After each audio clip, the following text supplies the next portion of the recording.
السلام علیکم ورحمۃ اللہ وبرکاتہ۔ کیا حال ہے آپ سب کا؟ ٹھیک ہے، امید کرتی ہوں کہ آپ لوگ ایمان اور صحت کی بہترین حالتوں میں ہوں گے۔ اللہ سبحانہ تعالیٰ آپ کی طرف بڑھنے والے ہر شر کو خیر میں بدل دے۔ جی تو آج میں ایک نئے ٹاپک کے ساتھ حاضر ہوئی ہوں آپ کی خدمت میں۔ پہلے ہم نے پڑھا تھا قرآن کے حقوق کیا ہیں ہم پر، آج ہم تھوڑا سا سمجھیں گے کہ قرآن کی فضیلت کیا ہے، فضائل قرآن و حدیث کی روشنی میں۔ اعوذ باللہ من الشیطان الرجیم، بسم اللہ الرحمن الرحیم۔ رب اشرح لی صدری ویسر لی امری واحلل عقدۃ من لسانی یفقہوا قولی، رب زدنی علما اللہم فقہنا فی الدین، آمین۔ بسم اللہ الرحمن الرحیم۔ قرآن حکیم وہ کتاب ہے جسے اس کائنات کے خالق و مالک نے اشرف الانبیاء حضرت محمد صلی اللہ علیہ وسلم پر نازل فرمایا۔ یعنی قرآن پاک کو نبی صلی اللہ علیہ وسلم جو اشرف الانبیاء یعنی تمام انبیاء میں، تمام انسانوں میں سب سے زیادہ شرف والے ہیں، مرتبے والے ہیں، تو ان پر سب سے زیادہ شرف والی مرتبے والی کتاب یعنی قرآن نازل ہوئی ہے۔ تو ہم کتنے خوش قسمت ہیں کہ ہم پہ اللہ تعالیٰ کی سب سے بہترین کتاب اور سب سے بہترین نبی کے ذریعے، سارے انبیاء ہی بہترین ہیں لیکن اشرف الانبیاء تمام نبیوں کے سردار نبی صلی اللہ علیہ وسلم کے ذریعے ہمیں قرآن دیا گیا۔ قرآن کریم کی فضیلت ہم قرآن کی روشنی میں دیکھتے ہیں کہ قرآن کے بارے میں اللہ سبحانہ تعالیٰ کیا فرماتے ہیں۔ ارشاد باری تعالیٰ ہے سورۃ یونس میں، اللہ تعالیٰ فرماتے ہیں، لوگو تمہارے پاس تمہارے رب کی طرف سے نصیحت آ گئی، دلوں کے امراض کی شفا اور ایمان والوں کے لیے ہدایت اور رحمت۔ اے نبی صلی اللہ علیہ وسلم کہہ دیجئے کہ لوگوں کو چاہیے کہ اللہ کے فضل اور اس کی رحمت یعنی قرآن پر خوشی منائیں، اور یہ ساری چیزوں سے بہتر ہے جنہیں وہ جمع کر رہے ہیں۔ فَلْيَفْرَحُوا کا لفظ آیا ہے، خوشی منائیں۔ کس چیز پر خوشی منائیں؟ هُوَ خَيْرٌ مِّمَّا يَجْمَعُونَ، یہ ہر اس چیز سے بہتر ہے جسے یہ لوگ جمع کر رہے ہیں۔ یعنی اس میں کیا چیز آ جاتی ہے؟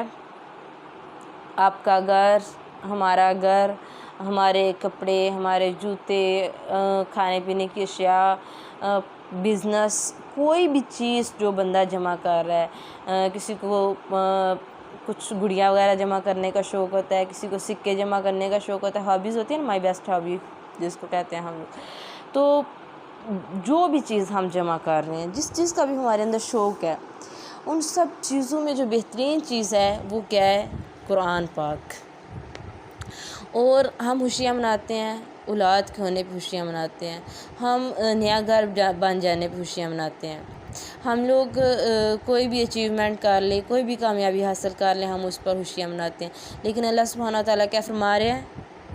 هُوَ خَيْرٌ مِّمَّا يَجْمَعُونَ فَلْيَفْرَحُوا، بس تم خوشیاں مناؤ۔ سورۃ یونس کی یہ بہت خوبصورت آیت ہے جس میں اللہ تعالیٰ کیا فرما رہے ہیں؟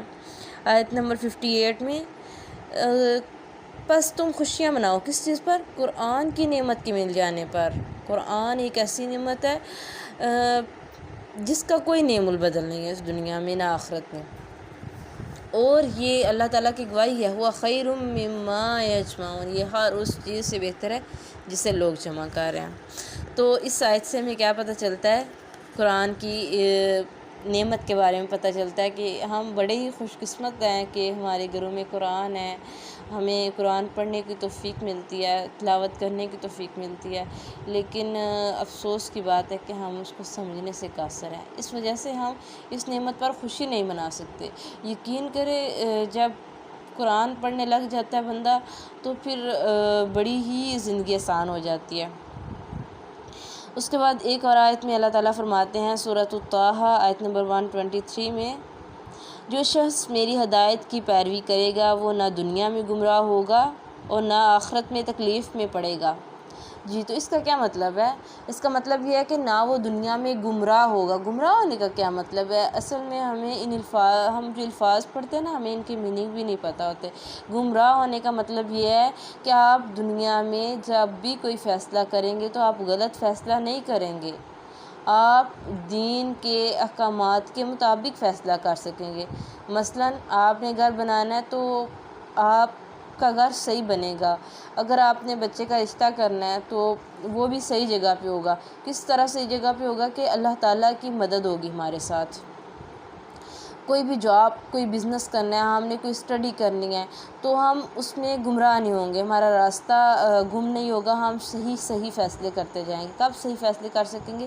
جب کیا ہوگا ہمارے پاس؟ جو شخص میری ہدایت کی پیروی کرے گا۔ اللہ تعالیٰ فرماتے ہیں سورۃ طٰہٰ میں کہ جو شخص قرآن کی پیروی کرے گا وہ نہ اس دنیا میں گمراہ ہوگا اور نہ ہی آخرت میں تکلیف میں پڑے گا، یعنی آخرت کی تکلیف یعنی جہنم اور جو جہنم کی سزائیں ہیں ان سے بچ جائے گا۔ اس کے بعد سورۃ النساء میں اللہ سبحانہ وتعالیٰ فرماتے ہیں لوگوں تمہارے پاس تمہارے رب کی طرف سے روشن دلائل آ گئے اور ہم نے تمہاری طرف واضح نور ہدایت بھیج دیا، پس جو لوگ اللہ تعالیٰ پر ایمان لائے اور اس قرآن کا سہارا پکڑ لیا تو وہ بھی ضرور انہیں اپنی رحمت اور فضل کے دامن میں لائے گا اور ان کو اپنے حضور تک پہنچنے کا سیدھا راستہ بھی دکھا دے گا۔ تو اس آیت میں ہمیں کس چیز کی طرف رہنمائی کی جا رہی ہے کہ لوگوں تمہارے پاس تمہارے رب کی طرف سے روشن دلیل آ گئی۔ تو قرآن کیا ہے؟ قرآن ایک واضح دلیل ہے ہمارے پاس۔ جب بھی ہم نے کوئی فیصلہ کرنا ہے نا تو فیصلہ کرنے میں مددگار ثابت ہوتی ہے ہمارے لیے۔ اور ہم نے تمہاری طرف واضح نور بھیج دیا، یعنی جب تک روشنی نہیں نہ ہوتی، اگر ہم گاڑی پہ سفر کر رہے ہیں اور اس کی لائٹ ٹوٹی ہوئی ہے تو ہم آسانی سے سفر نہیں کر سکتے، لیکن اگر گاڑی کی لائٹس ہیں اور ہمیں راستہ پتہ تو ہم آسانی سے اپنی منزل تک پہنچ جاتے ہیں۔ اسی طرح قرآن کیا ہے؟ قرآن ہمارے لیے لائٹ ہے کہ قرآن کے مطابق اگر ہم لوگ چلتے چلیں گے، قرآن کو پڑھتے جائیں گے اور اس کے مطابق عمل کرتے جائیں گے تو یہ ہم لوگ اس دنیا میں صحیح معاملات کریں گے۔ جب ہم صحیح معاملات کریں گے تو آخری منزل جو ہماری جنت ہے ہم اس تک پہنچ جائیں گے۔ لیکن ہم لوگ کیا کرتے ہیں؟ ہم لوگ قرآن کو سمجھتے نہیں ہیں اس کے مطابق، اس لیے ہم لوگ مشکلات میں مبتلا ہو جاتے ہیں۔ تو اصل میں پل صراط پر جو چلنا ہے وہ پل صراط مستقیم پر جو چلنا ہے، پل صراط پر ہم اس دنیا میں سمجھ لیں کہ ہم لوگ پل صراط پر ہی چل رہے ہیں۔ اگر ہم گناہ کریں گے تو پل صراط پر، اگر ہم نے دنیا میں قطع رحمی کی تو پل صراط پر سے جو کنڈے لگے ہوئے ہیں ہمیں پکڑ کے نیچے جہنم میں پھینک دیں گے۔ اسی طرح سے ہم نے اگر کوئی بھی امانت میں خیانت کی تو وہ کنڈے پکڑ کے ہمیں نیچے پھینک دے گی جہنم میں۔ اس لیے اس دنیا میں بھی ہم کیا کر رہے ہیں؟ پل صراط پر سے گزر رہے ہیں۔ تو ہمیں ہماری رہنمائی کون کرے گا؟ قرآن کرے گا، جو کہ کیا ہمارے لیے روشنی ہے، لائٹ ہے۔ اگر قرآن نہیں ہے ہماری زندگی میں تو ہم لوگ اس لائٹ سے محروم ہیں، اس روشنی سے محروم ہیں۔ اگر آپ کو قرآن کا ترجمہ نہیں آتا تو سمجھ لے کہ آپ اندھیرے راستے پر چل رہے ہیں، آپ کے پاس روشنی نہیں ہے۔ اس کے لیے لازمی ہے کہ ہم لوگ قرآن کو ترجمے کے ساتھ سمجھ کے پڑھیں۔ جب ہم لوگ دنیا کتنے زیادہ کام کر سکتے ہیں تو کیا ہمارے پاس اتنا وقت نہیں ہے کہ ہم لوگ اپنی روشنی حاصل کرنے کے لیے قرآن کو سمجھ کے پڑھ لیں؟ بس جو لوگ اللہ پر ایمان لائے اور اس قرآن کا سہارا پکڑ لیا تو کیا ہوگا؟ تو وہ بھی ضرور انہیں اپنی رحمت اور فضل کے دامن میں لائے گا اور ان کو اپنے حضور تک پہنچنے کا سیدھا راستہ بھی دکھا دے گا۔ تو یاد رکھیں کہ اگر آپ صحیح راستے پر چلنا چاہتے ہیں تو یہ اللہ تعالیٰ کی شرط ہے کہ جو بندہ قرآن پڑھے گا اس کو اللہ تعالیٰ ضرور سیدھے راستے پر چلائیں گے۔ تو اگر آپ واقعی ہی ہم لوگ سیدھے راستے پر چلنا چاہتے ہیں، آپ لوگ سیدھے راستے پر چلنا چاہتے ہیں تو پھر کیا کریں؟ قرآن کو لازمی پڑھیں۔ ایک دفعہ اپنی زندگی میں کسی استاد سے سمجھ کے ترجمے کے ساتھ قرآن کو لازمی پڑھیں۔ اگر آپ کے پاس ابھی موقع نہیں ہے تو آپ اپنے دل میں اس چیز کا ارادہ کر لیں کہ انشاءاللہ میں اپنی زندگی میں ضرور قرآن کو سمجھ کے پڑھوں گی۔ تو آپ یاد رکھیں کہ جب آپ یہ ارادہ کر لیں گے تو آپ اس ارادے کی طرف اللہ تعالیٰ آپ کو رواں کر دیں گے، آپ کے لیے اللہ تعالیٰ کوئی نہ کوئی راستہ نکال دیں گے۔ تو اللہ تعالیٰ یہ وعدہ کر رہے ہیں، اس میں کتنی خوبصورت آیت ہے کہ ان کو اپنے حضور تک پہنچنے کا سیدھا راستہ بھی دکھا دے گا جو قرآن کو سمجھ کے پڑھے گا۔ اب سورۃ النساء کی آیت نمبر 175 کھول کے دیکھیں، اس میں اللہ تعالیٰ بہت خوبصورت ترجمہ یہ ہے کہ اللہ تعالیٰ نور بھی دکھائیں گے اور پھر اللہ تعالیٰ آپ کو منزل تک بھی پہنچا دیں گے۔ سورۃ الزمر آیت نمبر 23 میں اللہ سبحانہ وتعالیٰ فرماتے ہیں اللہ تعالیٰ نے بہترین کلام نازل کیا ہے، یعنی ایسی کتاب جس کے تمام مضامین ہم رنگ ہیں اور لوگوں کو سمجھانے کے لیے بار بار دہرائے جاتے ہیں۔ وَلَقَدْ يَسَّرْنَا الْقُرْآنَ فَهَلْ مِن مُدَّكِرٍ 7-8 دفعہ آتی ہے آیت۔ پھر اس کے بعد فَبِأَيِّ آلَاءِ رَبِّكُمَا تُكَذِّبَانِ، تو یہ بھی بار بار آتی ہے۔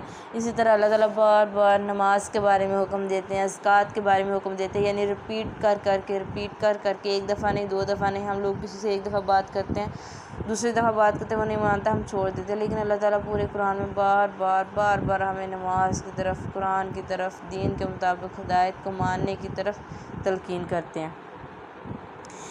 اللہ تعالیٰ نے بہترین کلام نازل کیا، یعنی ایسی کتاب جس کے تمام مضامین ہم رنگ ہیں اور لوگوں کو سمجھانے کے لیے بار بار دہرائے گئے ہیں، اور اس کتاب کی تاثیر یہ ہے کہ اس کو سن کر ان لوگوں کے بدن کانپ اٹھتے ہیں۔ صحابہ کرام کی کیا کیفیت تھی کہ جب قرآن سنتے تو ان کے جسم کانپ اٹھتے تھے، تو ہمارے جسم کیوں نہیں کانپتے؟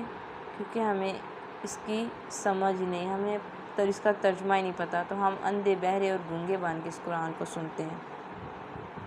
جو اپنے رب سے ڈرتے ہیں پھر اس کے جسم اور دل نرم ہو کر یاد الہی کی طرف راغب ہوتے ہیں۔ جی، جب ہم قرآن کو سمجھ کے پڑھیں گے تو ہمارے دل نرم ہو جائیں گے، پھر ہم لوگ اللہ تعالیٰ کا ذکر صحیح معنی میں اللہ تعالیٰ کا ذکر کر سکیں گے۔ سورۃ المائدہ میں اللہ تعالیٰ فرماتے ہیں، بے شک تمہارے پاس اللہ تعالیٰ کی طرف سے نور اور روشنی کتاب آ چکی، جس سے اللہ اپنی رضا پر چلنے والوں کو سلامتی کے راستے دکھاتا ہے اور اپنے حکم سے اندھیروں سے نکال کر روشنی کی طرف لے جاتا ہے، ان کو سیدھی راہ پر چلاتا ہے۔ بے شک اللہ تعالیٰ اس میں کیا فرما رہے ہیں؟